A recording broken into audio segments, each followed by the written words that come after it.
one day of favor is better than 1,000 days of labor.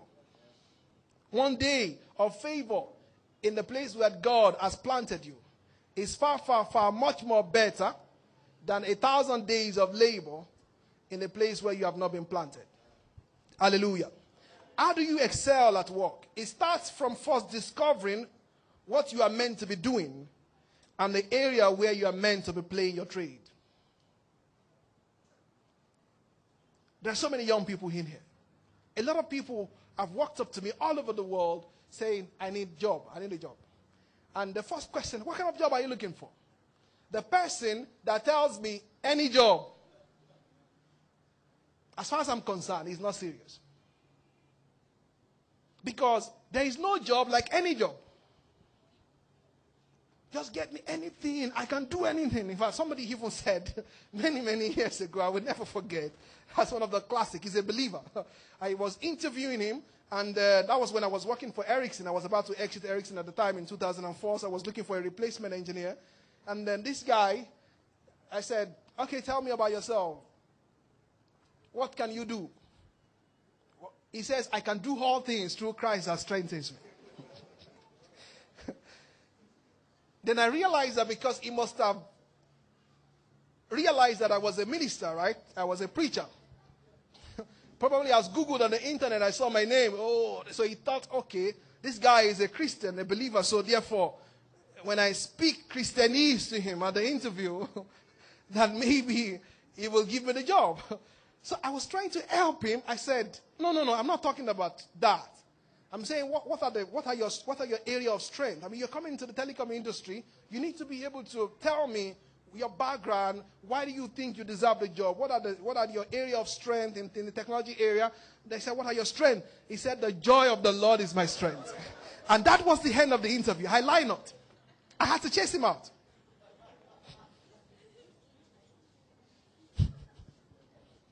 The guy has no clue about what he wants to do. I will never forget that guy. I still hope I can look for him someday. I don't know where he is. But maybe someday I will meet him. The joy of the Lord is my strength. I had to chase him out. And the person who got the job was an unbeliever that was prepared for the interview.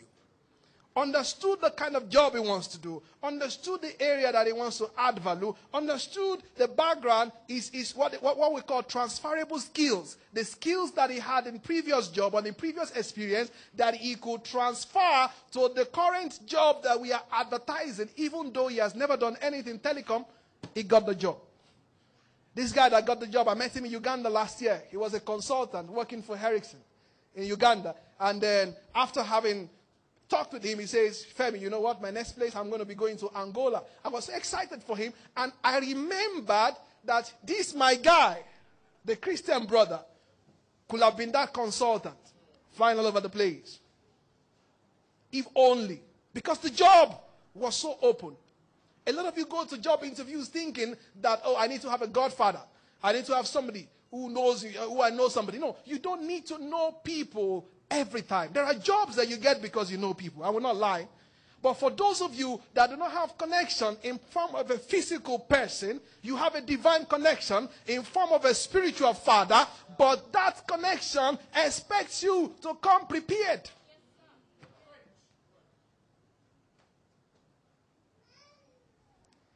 Find out what kind.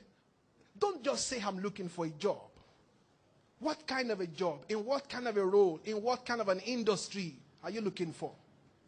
Because when you understand the industry where you're looking for a job for, then you can study a bit about that industry, and you can then begin to learn a few things, read a few things about the industry, and see how you can fit into that industry, and see how you can contribute to that industry.